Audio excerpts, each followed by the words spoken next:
पितृपक्ष का प्रारंभ प्रत्येक वर्ष भादो माह के शुक्ल पक्ष की पूर्णिमा तिथि से होती है और इसका समापन 16 दिनों के पश्चात आश्विन माह के कृष्ण पक्ष की अमावस्या तिथि पर होता है। इस वर्ष पितृपक्ष की शुरुआत 17 सितंबर से हो चुकी है। श्राद्ध के ये 16 दिन पितरों को समर्पित होते हैं। कई लोग तीर्थ स्थल पर जाकर पितरों का श्राद्ध कर रहे हैं, लेकिन अगर आप गया या किसी भी तीर्थ स्थल पर नहीं जा पा रहे हैं तो आप कुछ विशेष प्रकार के विधि विधान के द्वारा घर पर ही अपने पितरों का श्राद्ध कर्म कर सकते हैं। जी हाँ, आज की वीडियो में हम जानेंगे कि किस प्रकार से गया या किसी भी तीर्थ स्थल पर जाए बिना आप घर पर ही संपूर्ण विधि विधान के साथ अपने पितरों का श्राद्ध कर्म कर सकते हैं और उतने ही फल की प्राप्ति कर सकते हैं जितना कि आपको गया या किसी भी तीर्थ स्थल पर जाकर पिंडदान करने से प्राप्त होता। यदि आप भी इस वर्ष पितृपक्ष पर गया नहीं जा सकते हैं और अपने पितरों का श्राद्ध घर पर ही करने की सोच रहे हैं तो इस वीडियो को पूरा देखें और यह अच्छी प्रकार से समझ लें कि आप अपने घर पर ही अपने पितरों का श्राद्ध कर्म किस प्रकार से कर सकते हैं। ओम नमः शिवाय, जय श्री कृष्णा। आप सभी का सनातन धर्मसार चैनल पर बहुत बहुत स्वागत है। मित्रों, हिंदू धर्म में पितृपक्ष का बहुत महत्व है। पितृपक्ष के 16 दिन पितरों का श्राद्ध करने और उन्हें प्रसन्न करने के लिए सबसे उत्तम दिन माने जाते हैं।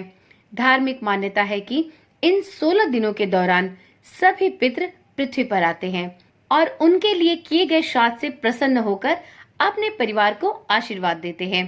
पितरों का सही तिथि और विधि से श्राद्ध कर्म करना बहुत आवश्यक है। माना जाता है कि ऐसा न करने पर पितृ कुपित हो जाते हैं। वहीं अगर किसी को पितरों की मृत्यु तिथि याद नहीं है तो वह सर्वपितृ अमावस्या के दिन उनका श्राद्ध कर्म कर सकते हैं।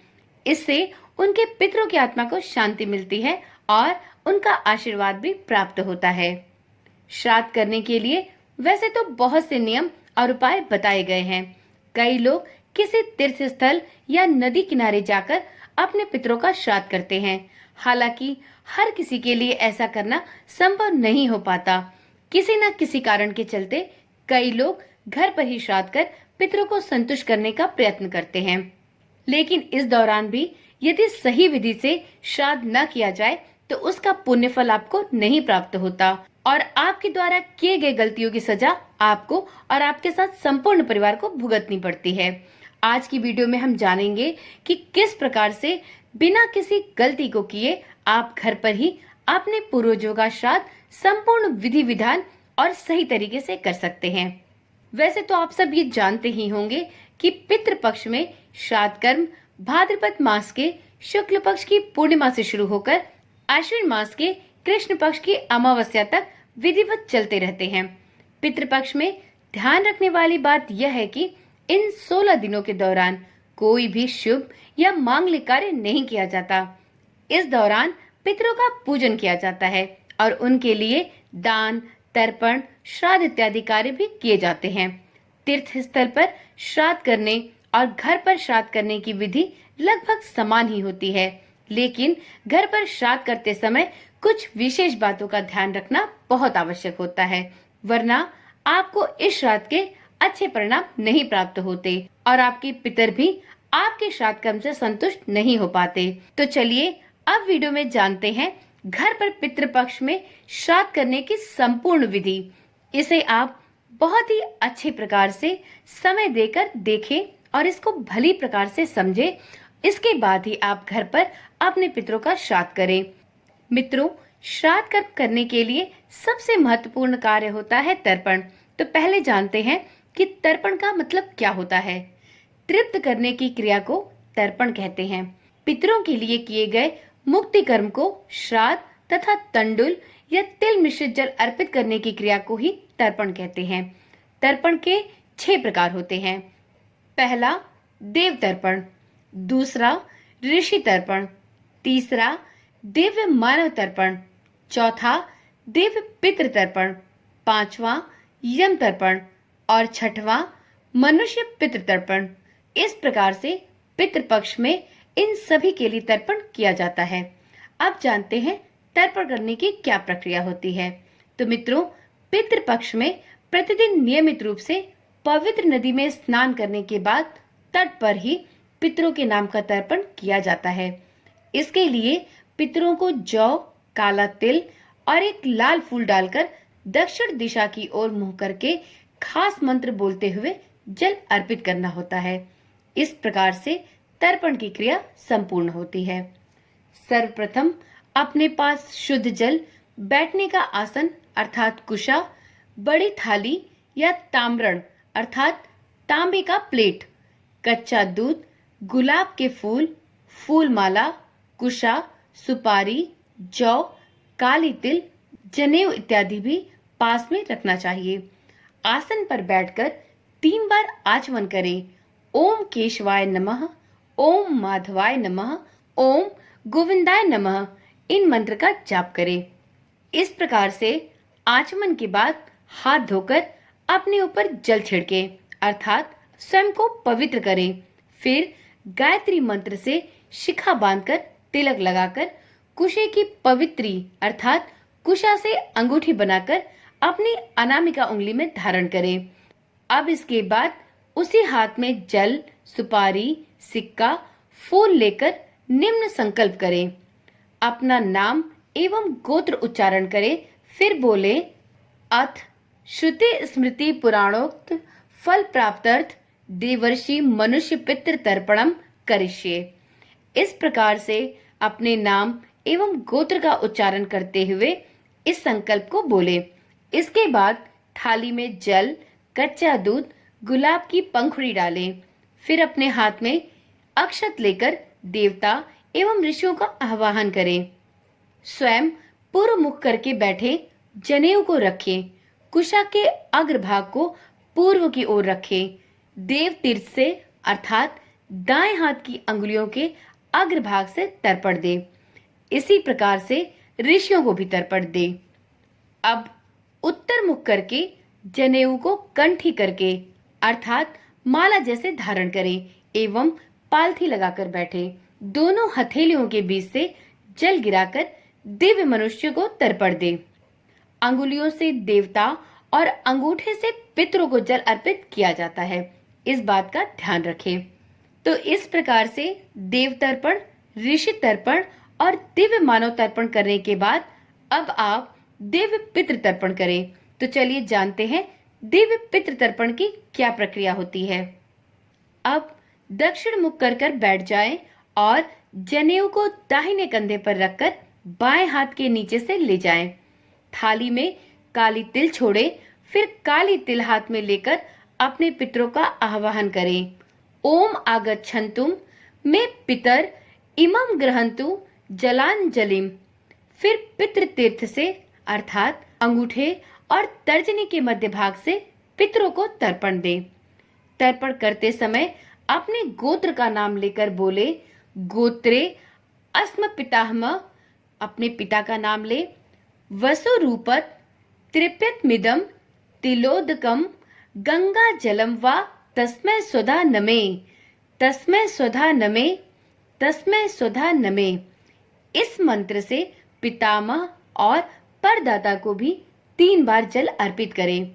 इसी प्रकार 3 पीढ़ियों का नाम लेकर जल अर्पित करें। इस मंत्र को पढ़कर जलांजलि पूर्व दिशा में 16 बार, उत्तर दिशा में 7 बार और दक्षिण दिशा में 14 बार दे। इस तर्पण की क्रिया में आपको जिनके नाम नहीं याद हो तो रुद्र, विष्णु एवं ब्रह्मा जी का नाम उच्चारण कर ले। भगवान सूर्य को जल चढ़ाएं, फिर कंडे पर गुड़ घी की धूप दे। धूप के बाद 5 भोग निकाले जो पंचबली कहलाती है। इसके बाद हाथ में जल लेकर ओम विष्णुवे नमः, ओम विष्णुवे नमः, ओम विष्णुवे नमः ऐसा 3 बार बोलकर यह जल भगवान विष्णु जी के चरणों में छोड़ दे। इस कर्म से आपके पितृ बहुत प्रसन्न होंगे एवं आपके सभी मनोरथ पूर्ण होंगे। तो मित्रों, ये रही तर्पण की विधि। अब जानते हैं पिंडदान कैसे किया जाता है। सबसे पहले यह जानते हैं कि पितरों को तृप्त करने के लिए पिंडदान जो किया जाता है वह पिंडदान होता क्या है। तो मित्रों, चावल को गलाकर और गलने के बाद उसमें गाय का शुद्ध घी, गुड़ और शहद को मिलाकर गोल गोल पिंडे बनाए जाते हैं। जनेऊ को दाएं कंधे पर पहनकर और दक्षिण की ओर मुख करके इन पिंडों को पितरों को अर्पित करने को ही पिंडदान कहते हैं। धार्मिक मान्यता है कि चावल से बने पिंड से पितर लंबे समय तक संतुष्ट रहते हैं। पिंडदान की प्रक्रिया में पहले 3 पिंड बनाते हैं, पिता, दादा और परदादा के लिए। यदि पिता जीवित हैं तो दादा, परदादा और परदादा के पिता के नाम से पिंड बनाए जाते हैं। तो इस प्रकार से 3 पीढ़ियों के लिए पिंडदान किया जाता है और इन 3 पीढ़ियों के लिए ही पिंडे भी बनाए जाते हैं। अब जानते हैं पिंडदान करने की क्या विधि होती है। तो मित्रों, सबसे पहले तर्पण या पिंडदान करते समय सफेद वस्त्र नहा धोकर धारण कर लें और दोपहर में ही तर्पण या पिंडदान की क्रिया को किया जाता है। पहले पिंड को तैयार कर लें और फिर चावल, कच्चा सूत्र, मिठाई, फूल, जौ, तिल और दही से उसकी पूजा करें। पूजा करते समय अगरबत्ती और दीपक भी दिखाएं। कम से कम 3 पीढ़ी का पिंडदान जरूर करें। पिंड को हाथ में लेकर इस मंत्र का जाप करते हुए पिंड को अंगूठे और तर्जनी अंगुली के मध्य से छोड़ें। मंत्र है इदम पिंड तेभ्यः स्वधा, और यह कहते हुए अपने पितरों का नाम भी अवश्य लें। पिंडदान करने के बाद पितरों का ध्यान करें और पितरों के देव अयरमा का भी ध्यान करें। अब पिंडों को उठाकर ले जाएं और उन्हें नदी में प्रवाहित कर दें। इस प्रकार पिंडदान करने के बाद पंचबलि कर्म भी जरूर करें, अर्थात 5 जीवों को भोजन कराएं। गो बलि, श्वान बलि, काक बलि, देवादि बलि और पिपलिक आदि। गो बलि अर्थात गाय को भोजन, श्वान बलि अर्थात कुत्ते को भोजन, काक बलि अर्थात कौवों को भोजन, देव बलि अर्थात देवताओं को भोजन और पिपलादि बलि अर्थात पीपल के वृक्ष को भोजन। इस प्रकार से पितृपक्ष में पंचबलि अर्थात भोजन के 5 अंशों का अर्पण है, जो कि क्रमशः गाय, कुत्ता, कौवा, देवताओं और पीपल के वृक्ष के लिए निकाला जाता है। पंचबलि देने की विधि इस प्रकार से है। 16 श्राद्ध में बने भोजन से कंडा जलाकर आहुति दी जाती है। इसके बाद भोजन को 5 अलग अलग हिस्सों में निकाला जाता है। कौवे के लिए भोजन का अंश जमीन पर रख दिया जाता है, वहीं कुत्ते, गाय और देवताओं के लिए भोजन का अंश पत्ते पर रखा जाता है। इस प्रकार से हाथ जोड़कर पितरों से प्रार्थना की जाती है कि वह इस भोजन को ग्रहण करें और तृप्त होकर अपना आशीर्वाद प्रदान करें। मान्यता है कि पितृपक्ष में पितर पशु पक्षियों के माध्यम से हमारे पास आते हैं, इसलिए श्राद्ध कर्म में पितरों के लिए आहार का अंश निकाला जाता है। पंचबलि देने से पितृ प्रसन्न होते हैं और आपके द्वारा किया गया तर्पण, श्राद्ध और पिंडदान सही मामले में पूर्ण होता है। तो इसलिए यदि आप भी घर पर श्राद्ध कर्म करते हैं तो पंचबलि जरूर निकालें। इसके बिना आपका श्राद्ध, तर्पण या पिंडदान अधूरा रह जाता है। तो यह रही संपूर्ण जानकारी घर पर ही पितरों का श्राद्ध करने की विधि की। यदि आप गया जैसे किसी भी तीर्थ स्थल पर जाकर अपने पितरों का पिंडदान नहीं कर सकते, तो आप इन संपूर्ण नियमों को पूरे विधि विधान के साथ भली प्रकार से करके घर पर ही अपने पितरों का श्राद्ध, तर्पण और पिंडदान करके उनकी कृपा के पात्र बन सकते हैं, अपने पितरों को प्रसन्न कर सकते हैं, उनको तृप्त कर सकते हैं और उनका आशीर्वाद भी प्राप्त कर सकते हैं।